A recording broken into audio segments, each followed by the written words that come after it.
Good evening, Des Moines. Welcome to the N Lefty program here on webcast1live.com. We are sitting in the the hotbed of political discussion, the studios here on the Skywalk in downtown Des Moines. Sitting across from me, as always, the man who's got Rocky IV on a perpetual loop at his house right now, Dr. Pat Bertroche. Doc, how's it going? Yes, Rocky IV. The Cold War's back. It is. See, that's where you're mistaken. The Cold War has never left. He couldn't be happier. It's got a little bit warmer. And then, I'm not happy about this. All I'm doing is saying, I told you so. I told you so. My good friend has been living on Lake Placid dreams and Rocky IV nightmares ever since 1980. Anyway, folks, a lot of stuff is wrong. No, That's hurtful. Everybody knows I'm kidding. Frank, you need to hold me. So anyway, there's a lot of stuff going on internationally. The situation in Ukraine and the Crimea and Russia and the Western European response and our response, that's all moving very, very quickly. And we will get to all of that probably next week because, as promised, we have a very special guest with us tonight to talk about the juvenile home in Toledo, the kind of a follow-up, not really what we had thought about trying to do with our follow-up from our interview a couple of weeks ago on DHS, but this is certainly a juvenile expert. This is a guy who knows the lay of the land, who has got his, the governor has his number. This is the guy that the governor tapped to chair his committee to study this thing. Jerry Foxhoven. Jerry, I can't remember all of your different titles at this point. It's been a while. I will say, in the interest of full disclosure, Jerry Foxhoven, who is the director over at the Middleton Clinic for Juvenile Law at the Drake Legal Clinic here in town, was my faculty advisor when I was going through law school those 3 years. And so I've known Jerry for a long time. But Jerry, just to kind of fill in the gaps of my lackluster introduction, tell our viewers about yourself, your history, a little bit biography. Sure. I practiced law here in Des Moines for about 25 years. I was a litigator, always did a lot of juvenile work. Headed the Child Advocacy Board at the state for 6 years, and then came to the Drake University Law School. I headed the Children's Rights Center there, and now I'm director of all clinical programs at Drake. So you're the main boss now. Well, of clinical programs. I'm not the dean. Right of the clinical programs. Did you have to wrestle Bob Rigg for that? I do. Now he gave it up by default. He wasn't interested in taking that role, I think. Whenever I see Bob, he's kind of walling around with some of the younger guys like myself and a lot of those court-appointed defendants that you get in Polk County, and he just seems like he couldn't be happier with what he's doing. Yeah, he loves what he does. Oh, yeah. All the clinical professors like what they do. We get to work with law students who are still fired up about doing what they're doing and representing real people in court. It's a great thing to be before we can become jaded and cool off in a hurry. Jerry,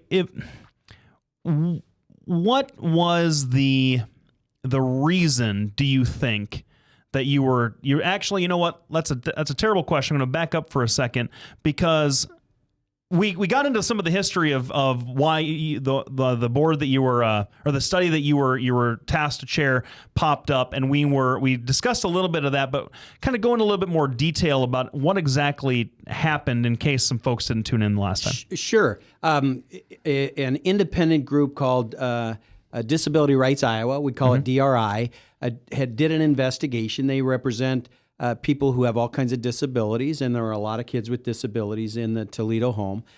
They did an investigation of sorts at the Iowa Juvenile Home in Toledo and released a report and said that kids were being held in seclusion for long periods of time, overuse of seclusion, problems with their educational system and so forth. And they filed a report with the state, gave it to the governor, and presented it to the governor. It was pretty high profiled in the press and so forth. And then the governor reacted by that in a couple of different ways. He issued an executive order that created this task force to take a look and make recommendations about the juvenile home. He also ordered that trauma-informed care, kind of the state-of-the-art training for workers who work with kids, be instituted immediately, which was a little behind the times. The private providers had been doing that for many years.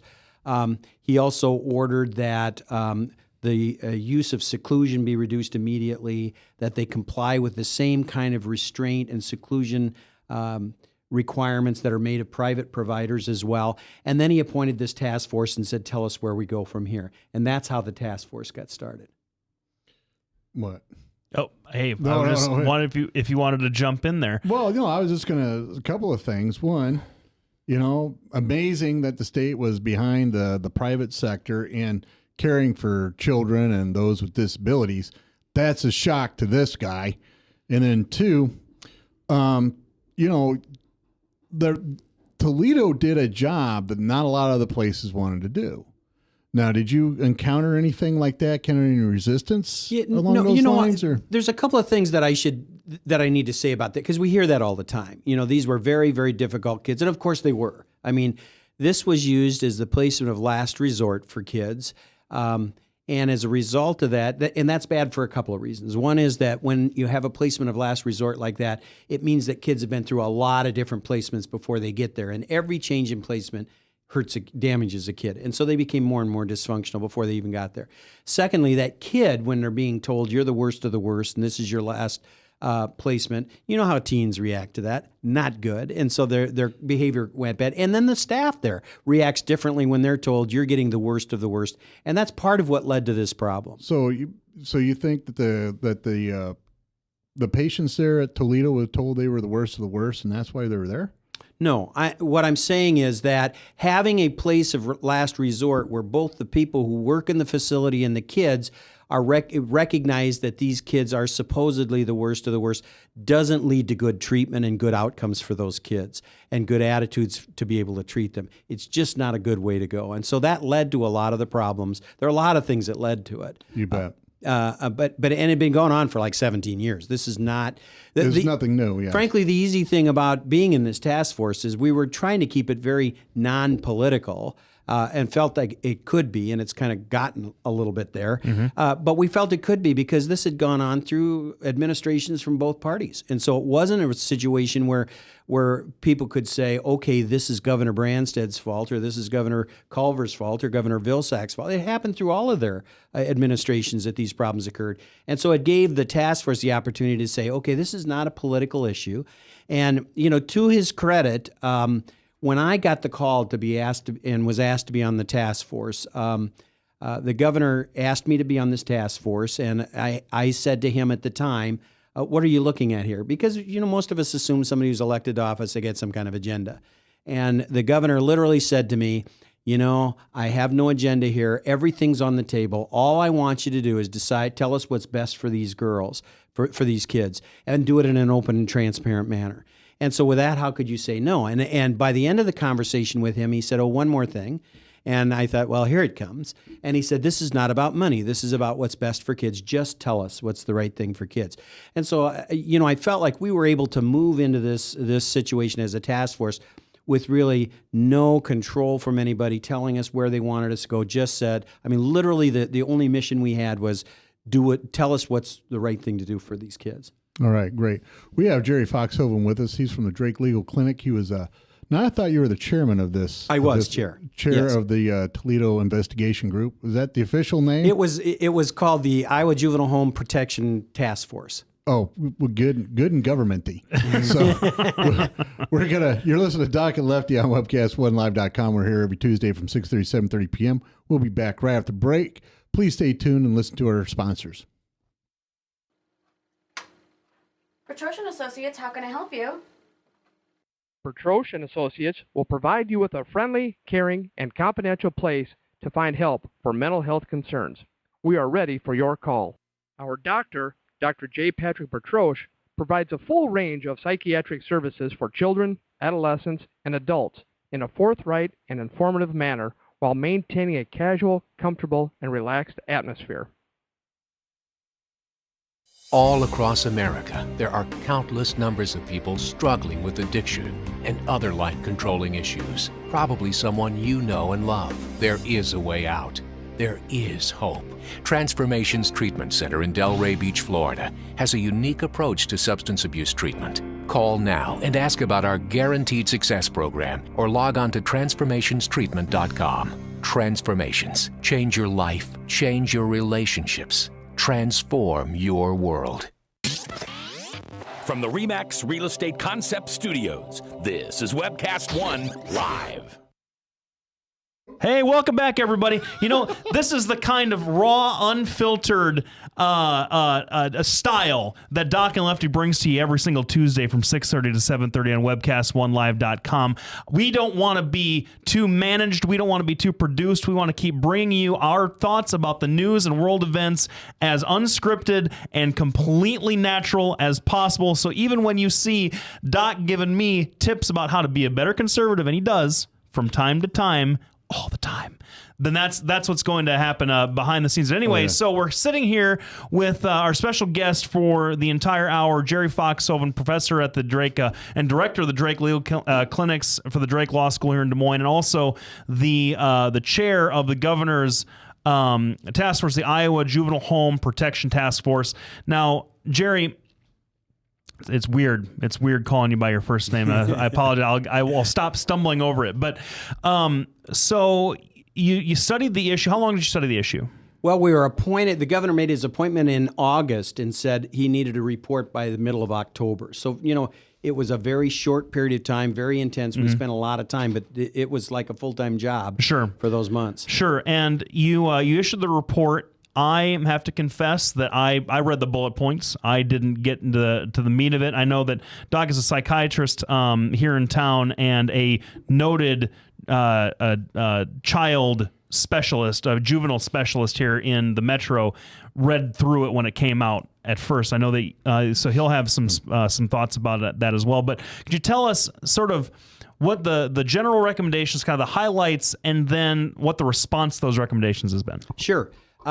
We had a number of recommendations. One is that it was clear to us that you should not combine boys and girls in the same institution there. The kind of the treatment modalities are completely different for the two. They had very few boys. I think at the time we looked at it, there were like 4 boys there and 20-some girls. So that was an easy call to say, let's get them out of there. Everybody was in agreement that you should not mix them. It also involved a whole lot more staff to keep them segregated the whole time because everything was separate for them. And so that didn't make a lot of sense. And so we said, we need to get the boys out of there, first of all. Secondly, we said that we had a mixture of what we call China girls, which is child in need of assistance, kids who are either abused or neglected or have significant mental health needs. They're in court not because they broke the law. They're in placement in court because they have some unmet needs, either that their parents can't or won't, or they've been abused, or they have severe mental health issues. And they combined that with the Girls State Training School, kids who've broken the law. And we also said, this doesn't make any sense to combine them. Legally, you can't create a secure facility for China girls. They're victims. They're people struggling with mental health issues. They're not criminals. And you can't use the same kind of restraint and so forth. And so we said, get the China girls out of there. The next thing we said is once the China girls are out of there, then you need to take a look at, do we have enough truly dangerous girls that we need a facility at all? And somebody needs to look at whether that's feasible or not. In the last 3 years, the highest number of girls we had that were delinquent girls that were for training school was 15 in any month. We averaged about 10 or 11. And we certainly questioned whether even those 10 or 11 needed to be in a training school facility. Girls are substantially different from boys that break the law in terms of what kind of crimes they commit. And then lastly, we said DHS shouldn't be in the business of operating a school. They were operating a school there, and that's not what DHS does. We recommended that the school be operated if you had a training school, that it be operated by either the AEA or the local school district, that it be funded, and it might still be on that campus, but that it not be operated by DHS. Now, you did not, in fact, and this is something we've heard a lot, and maybe it's a misunderstanding. You did not, in fact, your group did not, in fact, recommend closing the facility there in Toledo. We didn't formally recommend closing. I think many of us anticipated that could happen because we said once you get the boys out of there, once you get the China girls out of there, it leaves delinquent girls. And, we had a 26-acre campus with averaging 10 or 11 girls there, 13 cottages. It didn't make a lot of sense. We also knew that the cottages themselves were unsafe, and that's one of the things we said in the report. It's not safe. They're very, very old. They are not set up for the kind of girls they were serving. A lot of these girls were self-harming. Doc would relate to this. There was a lot of kids that were suicidal and so forth. We had them in cottages that were on 2 floors with a stairwell. I mean, there's no easier way to kill yourself than in a stairwell, and the rooms were old and had exposed conduit. Again, person could hang themselves from the conduit. It was an unsafe. The cottages were not safe. Do you think that that a facility with the same kind of mission that the Toledo school or the Toledo facility had is necessary in the state? Well, if we're talking about we have private providers that already do the China kids for the most, and we have other state institutions for that. So the question is, do we need a girls' training school? Right. And I think there's been a lot of debate about that. I think there are some people who feel very strongly we need a girls' training school. I'm not so sure I agree with that. And I think we're at the point where we need to first say, before we commit to building a girls' training school, we should say, how many girls do we really have that are dangerous? Because I think if we build it, we'll fill it. And I'm not sure that's a good idea. So I think we need to look at delinquent girls and say, we only had, a dozen of them when this place closed. A number of them went home. Courts ordered them home because they didn't even feel they needed to be kept in there any longer. And so I think that we need to look at what kind of offense do they commit, are they really dangerous, and so forth. We were spending a lot of money on these kids in the juvenile home. And while the governor said this is not about money, and it wasn't about money, the bottom line is we could provide a lot of services for these girls for what we were spending locking them up in the Toledo home. We were spending over $500 a day per bed. And for that kind of money, we could provide a lot of wraparound services for girls. And so I'm one who believes that when something like this happens, when we have the opportunity, when a small group of kids where the facility closes, that's the perfect time for us to start questioning, do we even need beds for them? Could we provide for the same money services that wouldn't require us to lock them up, that we could provide psychiatric services, psychological services, job training? We could provide what they really needed and increase their chances of success without having a lockdown. Sure. Now, I have a question. Have you had any follow-up with these girls after they've been released? DRI has. Okay. We have not, but DRI has followed up all of the girls in all of their placements since they were moved. And so there's a couple things I would say about that. The first is that a lot of people are critical about whether it's Chuck Palmer, the governor, who moved them to where, and I hear people saying they got scattered to the wind and so forth. And Blake, you're a lawyer. A judge ordered it. If kids went home, there was a hearing, and the judge had to say, "I order this kid home. I think that's the right placement." That's right. And so every place these kids went, a judge ordered it and felt it was the right place for them. And DRI followed up all of their placements and really found that all of them are getting better services than they were getting in Toledo. Of all the facilities, one of them, and I don't know which it is because they've not identified the names, they weren't happy with. A lot better than Toledo, but they were not happy with all of the services they were getting. Yeah. Well, so you made this. You came through. You made these recommendations. You handed it off to the governor. Yes. And then he probably sat down with a bunch of experts, and then he decided to close it. Now, why do you think we don't need another girls' home here, another state-run facility? Well, a couple of things. I think the governor looked at us as the experts, frankly. So I think who he met with after the report were primarily people from that community, people from that were constituents and so forth, and asked them, tell me what you're thinking. Again, I can't tell you, should there never be a girls' training in school in Iowa? I don't know. I don't think we know enough to know whether there should be or not. I think we need to be in the process of actually looking at these girls and saying, are they dangerous or not? If these kids, if the bulk of them, and I know they all had mental health issues, taking a kid who has mental health issues, and you don't treat them the same way as ones who just have criminal thinking. If you have a kid, for instance, that he's robbing a bank because this is an easy way to make money, threatening to put him in solitary confinement makes him not rob banks. Threatening to lock him up makes him rob banks. Kids who commit crimes, assaults and things because they have mental illness or because they have a mental disorder, putting them in solitary confinement doesn't make them better, it makes them worse. And so the whole methodology that you use to change behavior is different. And all of these kids had mental health issues. The question is, were there some that were just primarily criminal thinking? I'm not sure that was true, and I think we need to figure that out. Do we have those kids that are dangerous because of criminal thinking? All right. So one of the issues I deal with all the time is, how they define mental illness is completely different in my field than it is in you guys' field. Yeah. And a lot of times mental illness boils down to what the judge decides is mental illness. And from my perspective, it seems like there's a lot of overlay between behavior and mental illness. You have a lot of kids with ADHD, which is considered a mental illness, and most of these kids don't commit crimes, but some do. And some kids, unfortunately, have schizophrenia that commit crimes, but most kids don't. So I guess the thing is for me, how would you be able to separate, the criminal from the mental illness? And how would you be able to develop a facility like that could separate those two? Well, I think that's where we need to go across the board. Number one, all of these girls had psychiatric diagnosis. So we're not talking about the court just labeling them mentally ill. We're talking about a psychiatrist or someone giving them a diagnosis.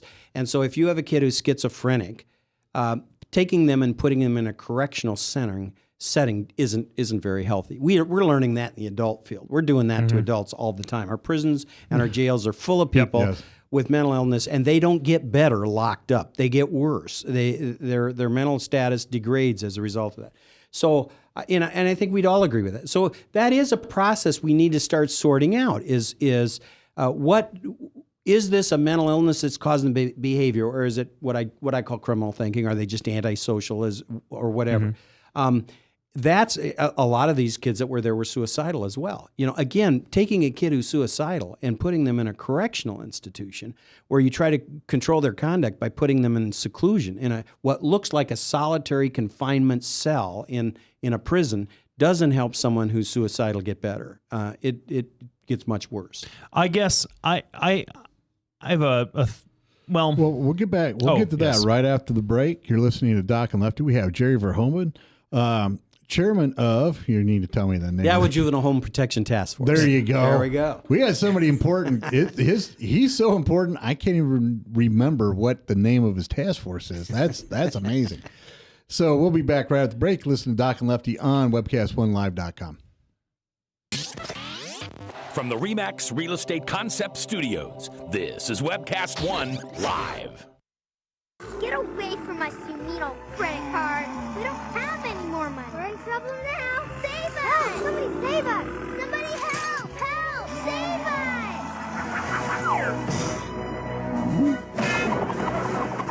Hi, I'm Tom Coates from Consumer Credit of Des Moines. If your credit card's a little too animated, give us a call. Hooray! We're saved! Consumer Credit! You're our hero! If Tom Coates from Consumer Credit of America was your personal webmaster, Tom would filter out all bad debt emails. If Tom was your mailman, you'd never get any debt reduction junk mail. If Tom Coates was a lineman, he'd block any phone calls offering to reduce your credit card debt. Hi, I'm Tom Coates with Consumer Credit of America, and we're still your best choice for credit counseling. We're local, we're accountable, and we can do more. You make the call when the time's right for you. When it comes to competition, there really is none for Consumer Credit of America. Hey, welcome back, everybody. This is Doc and Lefty, webcast1live.com. We have Jerry Foxhoven with us for the hour.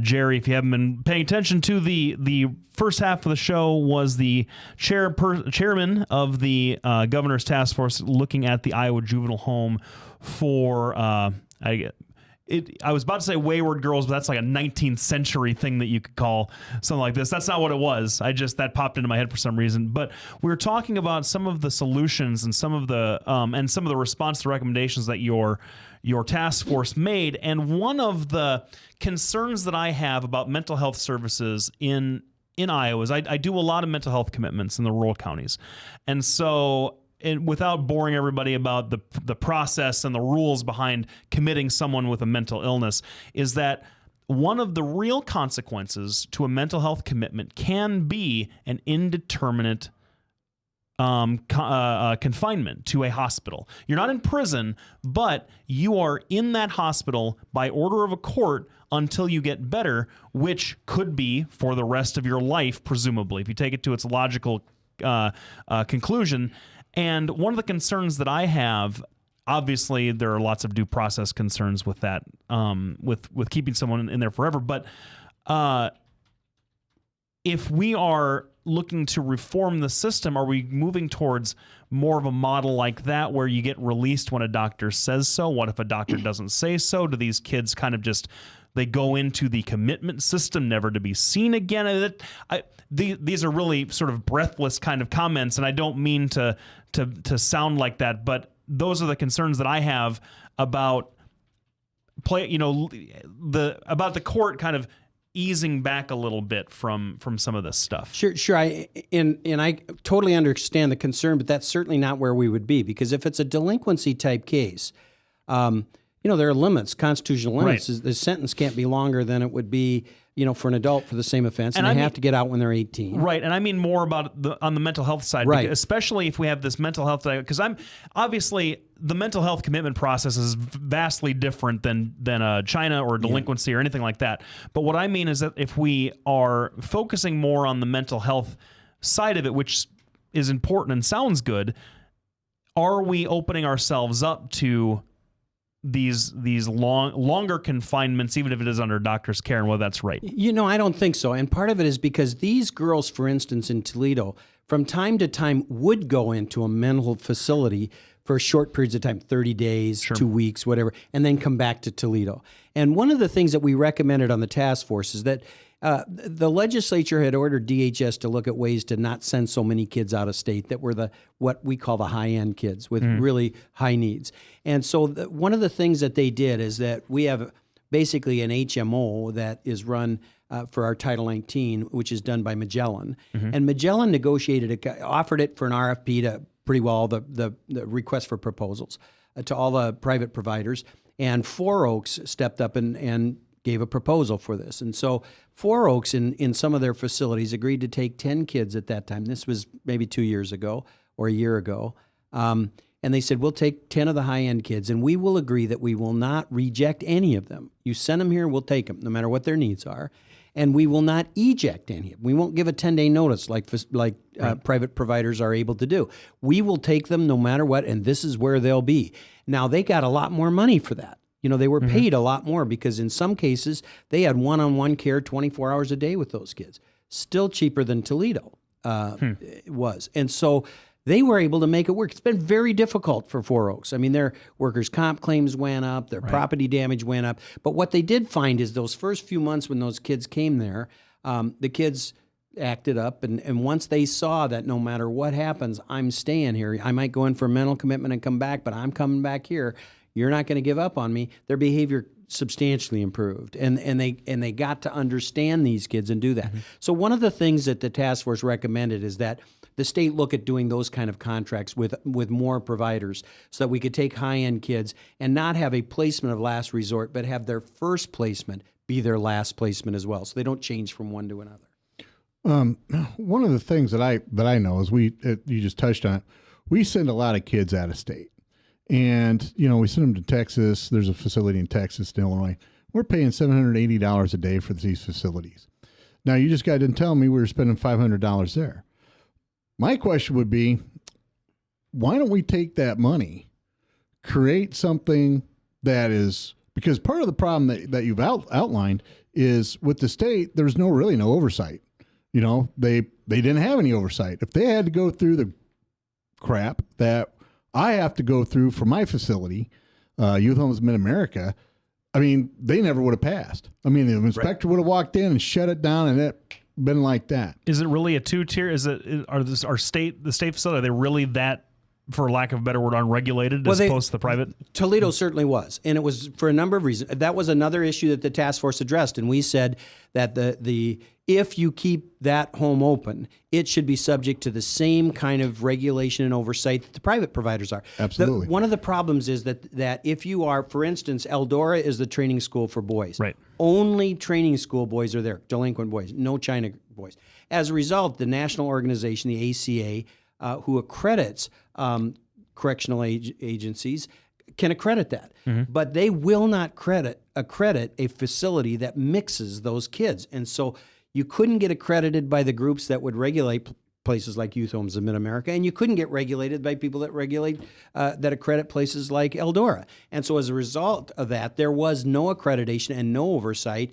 And again, we agree with you, Doc. We recommended that they be subject to the same kind of oversight. Now, I think that's why the governor has really taken the position of, we should instead of investing that money in a state institution, we should go to the private sector and purchase services for those kids, place those kids where there is regulation and oversight both by the state and by independent agencies and minimum requirements. Right. Well, I guess my thing is we could use that money.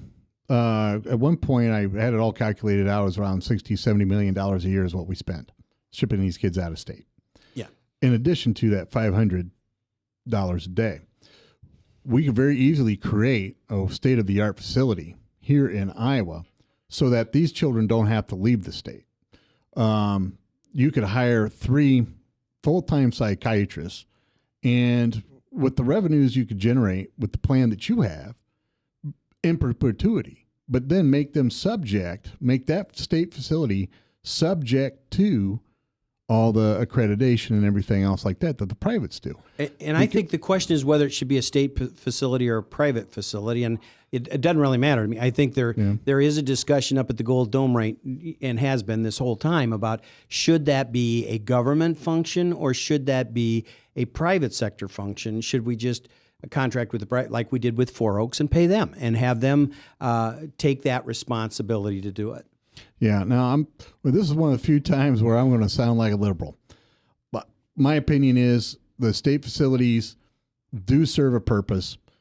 Just like Jerry pointed out, I mean, Four Oaks, they've had all kinds of problems. I mean, here's the problem with having, lawyers talking about medical stuff is, here's the thing, without revealing anything, it's a small psychiatric community. I mean, it's not like there's 6,000 psychiatrists here. I mean, for crying out loud, there's 8 of them in Des Moines. I know them all. I know most of the psychiatrists across the state. So from my perspective, I see the other end of this where, when you have state contracting, that's really a disaster, which I guess brings me to my next question.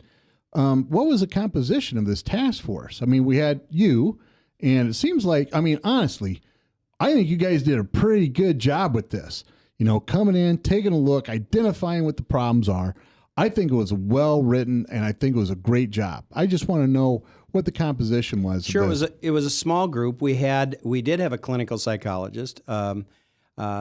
Pelton, who was on it. We also had an AEA, Area Education Association, woman with a PhD, who specially is disability. Okay. Kids with this disability. We had Ron Steele, who you probably know at one time. I know Ron. One time he headed Youth Homes of Mid-America. Yeah, you bet. He's the guy that hired me. Yeah, there you go. So he was wonderful. And Chuck Palmer, who's the director of the Department of Human Services, who for the most part was more a resource to the group than he didn't guide the group at all. He kind of sat back basically and said, "What do you need from us?" And so I think we had people, it was a small group that really, I think, knew kind of what we were doing and really focused on what's the right thing.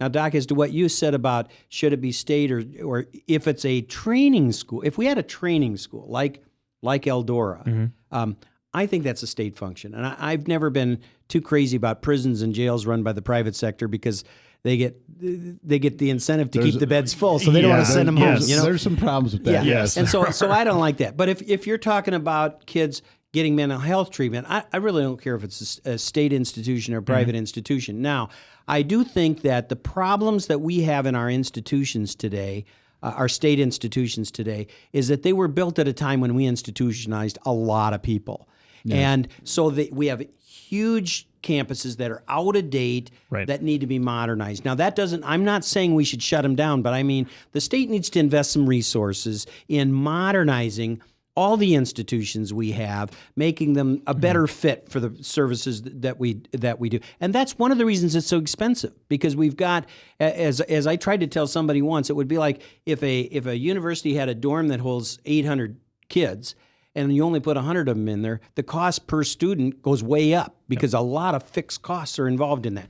And so I think we do need it. We should be thinking long-term about all of our institutions. How do we spend some dollars to modernize them, make them more efficient? They were built at a time when we institutionalized lots and lots of people, and that's not where we are today. We institutionalize fewer people, and I think that's a good thing.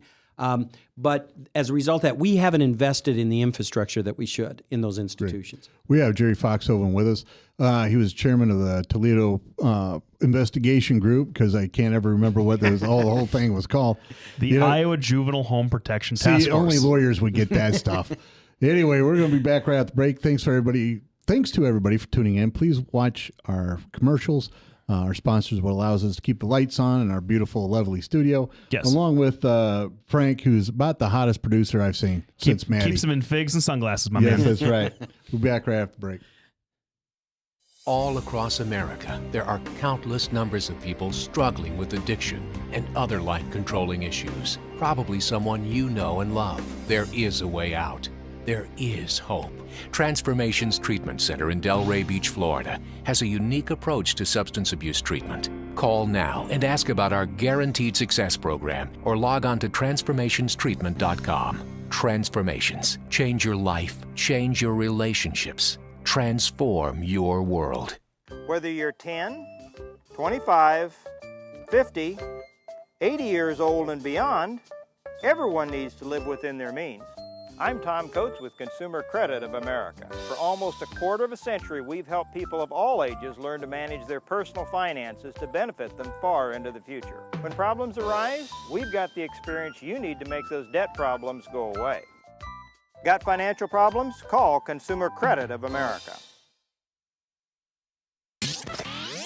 From the RE/MAX Real Estate Concept Studios, this is Webcast 1 Live. Hey, welcome back, everybody. We're here with Jerry Foxhoven for, the next, 20 minutes. 40, 50, 60, 70 days, because I'm having a great time discussing these issues. And now, Yeah, and I'm catching, generally in my field of expertise, I'm usually right on the ball.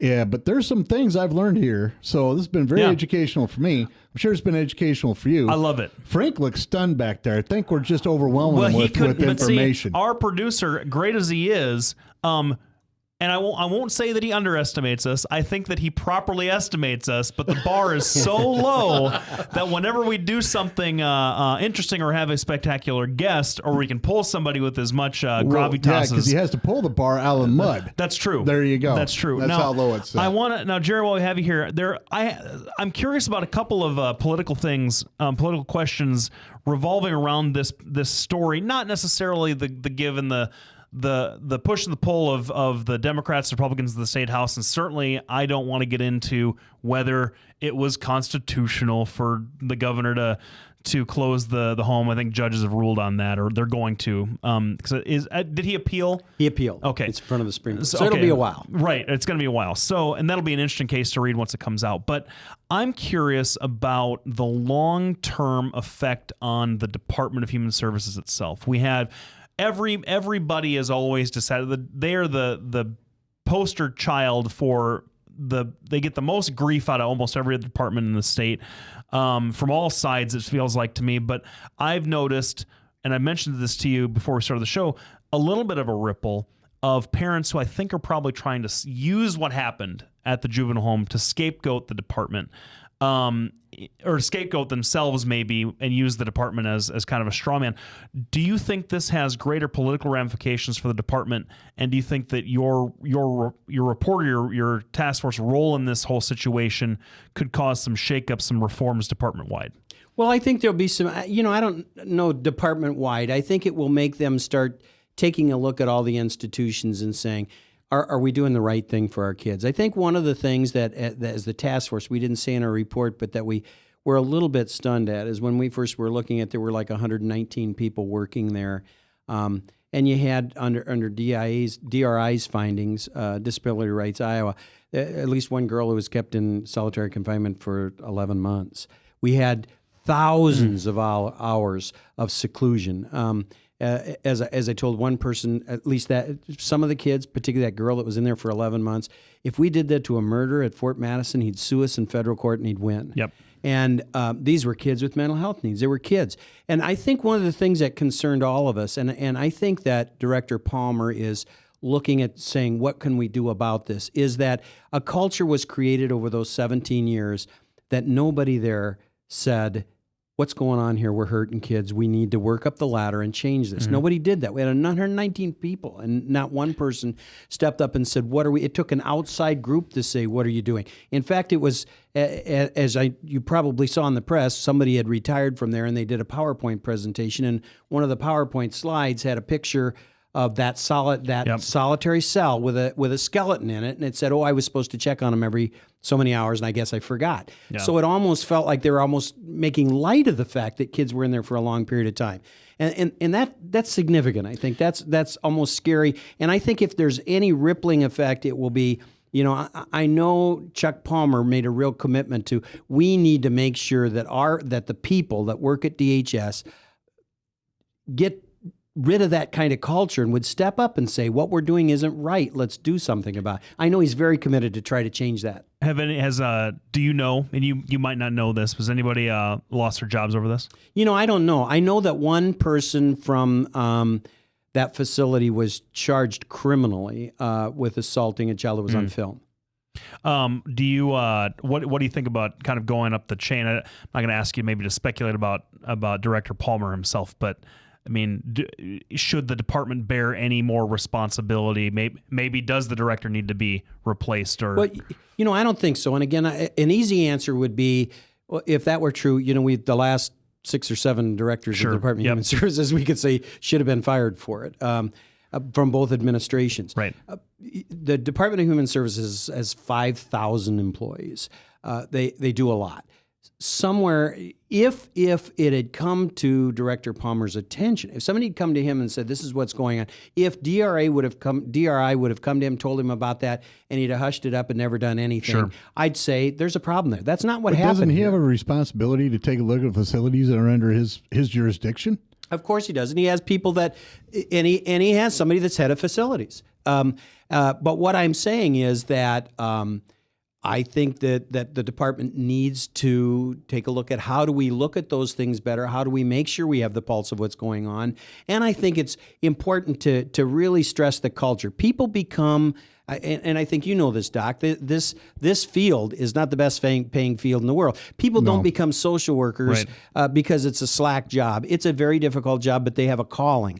And when people at a facility like that don't step up and say, kids aren't protected, we need to do something to get them back to thinking about why they became social workers to begin with, to change that culture. Let me ask you, that reminds me of another question that I just had. Were the people at the Iowa juvenile home, were they the same sort of DHS employees that you see in a China case where you have your department worker? Were they similarly trained, similarly titled?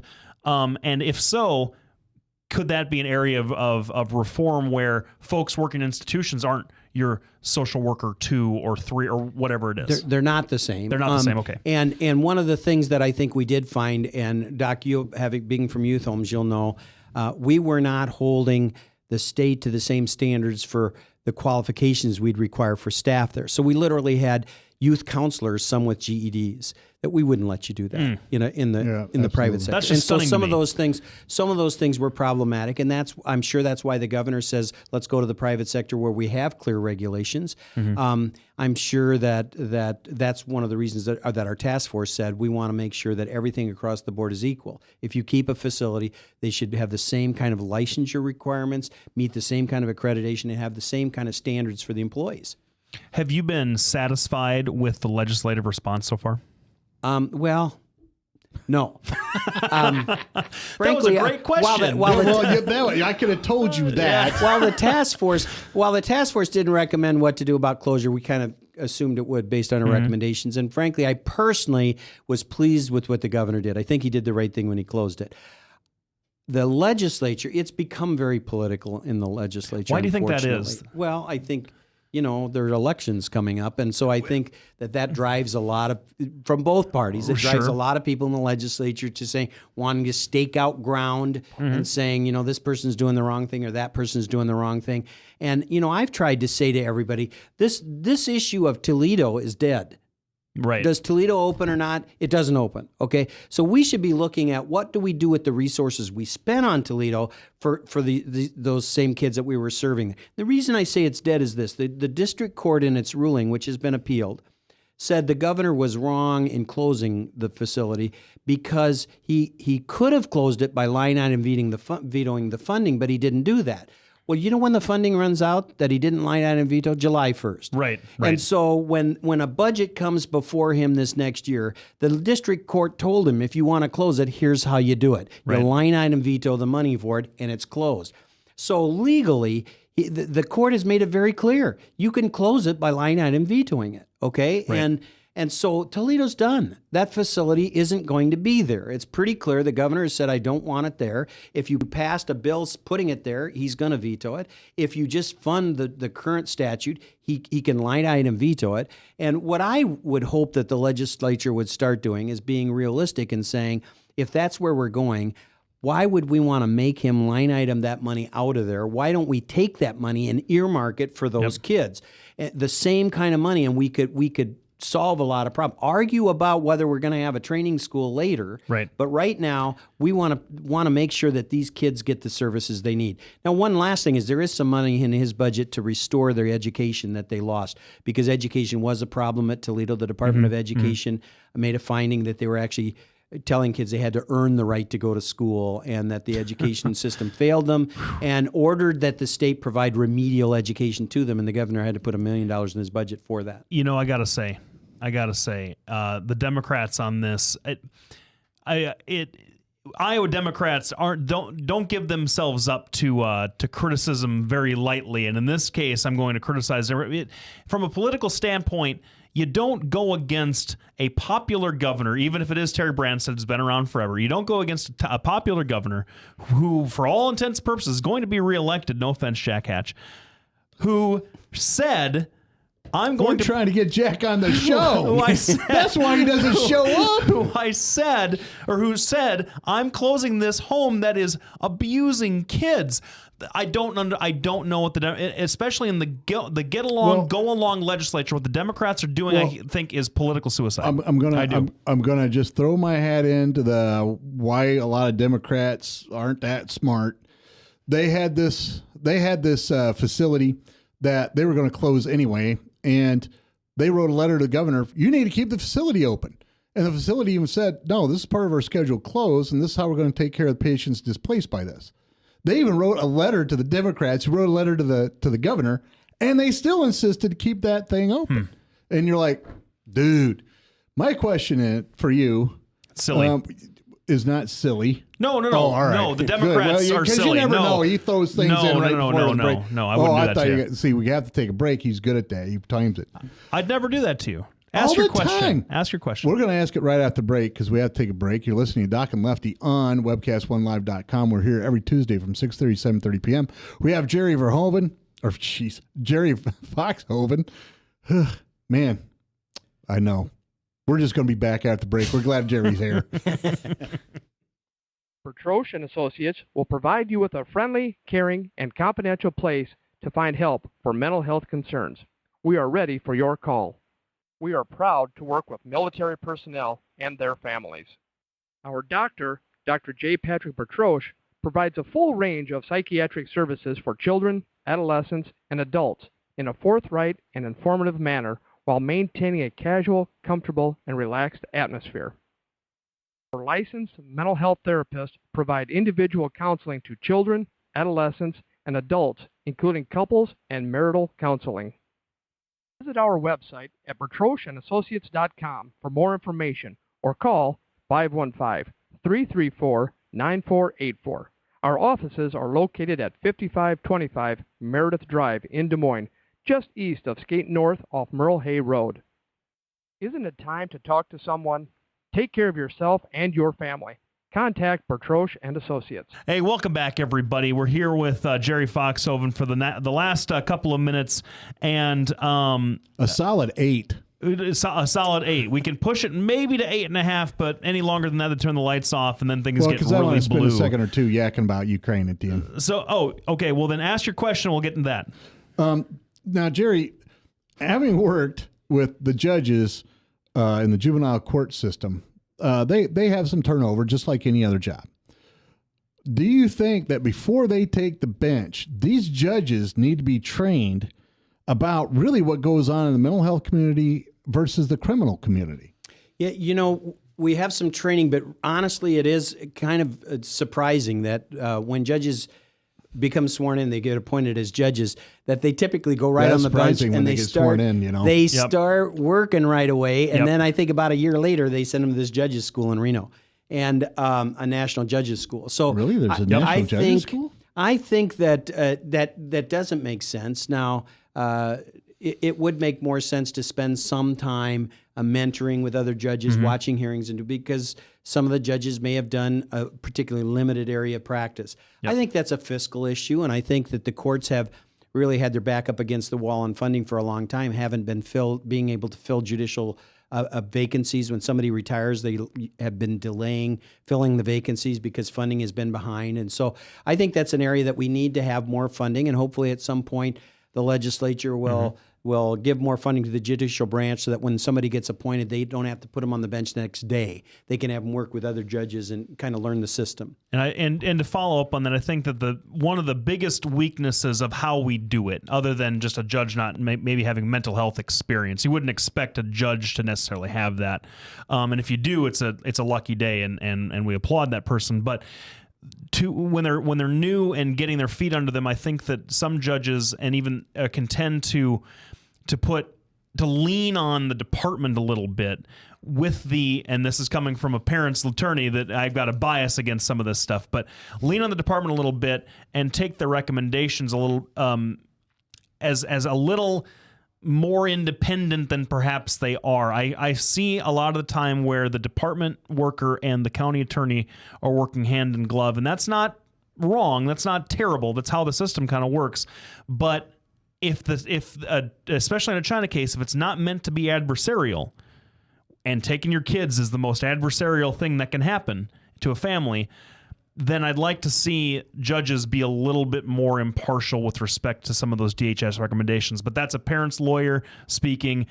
I certainly have my own agenda when I say that, so take it with a grain of salt, but that's just my 2 cents. Blake, let me say this. Part of that is because so many parents' attorneys aren't fighting for their clients. Right. And you do. But if a parent's attorney doesn't fight for the client, the judicial system is uniquely qualified to decide contested cases. That's right. It's uniquely unqualified to decide cases where everybody just walks in and says, here's what we do, because they can't go out and investigate, call witnesses, and so forth. And so I've been, as you know, I've been advocating for years that attorneys either need to get their name off the list and not take court appointments to represent parents in court, or they need to go fight for their parents. If you fight for parents, you can change that. And if all of them were fighting for their parents, that would change that. And that's what we need. Well, the one thing I'd really like to throw into this mix is, because we have 2 attorneys talking about what they should do, which is, that's our process. I'm all for that. But I can't tell you how many times I've been overruled with somebody that's not even an LISW. Here I am, a psychiatrist. There's nobody that's more responsible for that child's life than me. You can't sue the judge. You can't sue the attorney. Generally, you don't anyway. But you can sue me. And so legally and ethically, I'm the one that's most responsible. So if I say, geez, this is really what ought to happen with this child, and then I have some, LMH, or not even an LMHC, just an LMH. LMSW or whatever it is, SW, telling me, well, hey, listen, I don't agree. And then suddenly the judge goes, yeah, I agree with that. I think that's just ridiculous. I think Doc, that would take care of that. The other thing that drives that somewhat is that money. money drives some of these kind of decisions. We're trying to do a revamping of Iowa's mental health system. How does money drive that? I don't get that. It drives it a lot because of where the resources are to be able to provide the services that people need, and so that's unfortunate. And we're in a major redesign of the state's mental health system, and hopefully that will help solve some of that problem. Yeah, because that makes a lot of sense now. Yeah. I guess I didn't think of it that way. So you wanted a couple minutes about Ukraine here at the end before we wrap up. I did. Now, I have been talking to a lot of people, and they really don't understand what's going on in Ukraine. There's a whole lot of hysteria out in Washington, and rightfully so, because, the Russians are on the move again. Two things. The Russians already had a ton of troops in Crimea because they have a military base there. I mean, that is their only warm water or cold water port. When it gets to be winter, they can still use their ships out of that port. That's what they need. That. I mean, they need it. It's like if the only port we had was San Diego, we'd be pretty upset if anything happened in Mexico there. That's pretty. Yeah, they're landlocked. Other than that, yep. Two, Putin needs Europe just as much as Europe needs Putin. Putin knows what he can do. America has a history of really allowing other countries to push us around until they invade another country, right? When they violate the borders, that's generally when we get all geared up. There are exceptions to that rule.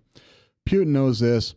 He's not going to move any further into Ukraine because that will mean essentially that he's going to cut off his only real source of income, which is Europe. Europe isn't going to make the Russians angry because basically Germany needs that energy to run its economy. So if you really want to know what we're going to do in Ukraine as a response, don't watch NATO, don't watch Obama, don't watch anybody but Angela Merkel. She's going to set the tone and the pace, what's going to happen in Crimea and how we're going to respond. Lastly, I'm going to say, Putin says there's no Russian troops there. The guy's lied before. There probably are Russian troops. We know there's Russian troops. He may be saying that there's no new Russian troops. The bottom line is the Russian troops that are there in Crimea are more than capable of taking Ukraine. It's always been that way. They've been stationed there ever since the breakup. The last point, you have to keep in mind that Crimea is not really part of Ukraine. It's like an Indian reservation. I know they're sitting right there in the middle of us, but they don't really have to follow any laws, and the only people they answer to are the feds. And for the most part, the feds leave them alone. That's how Crimea is.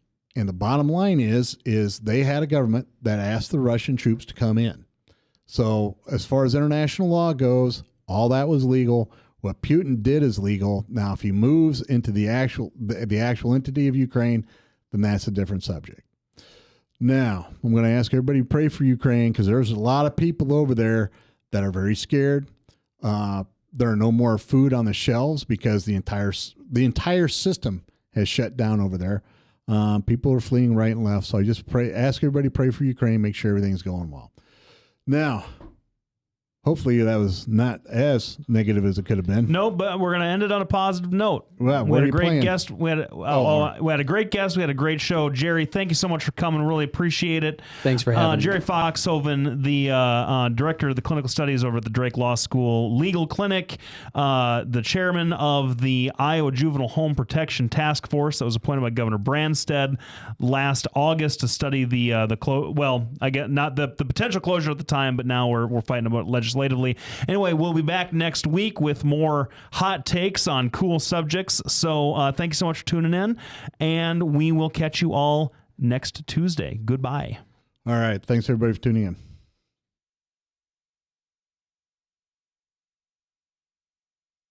Hi, I'm Representative Tom Shaw, and I love these guys. Both of them.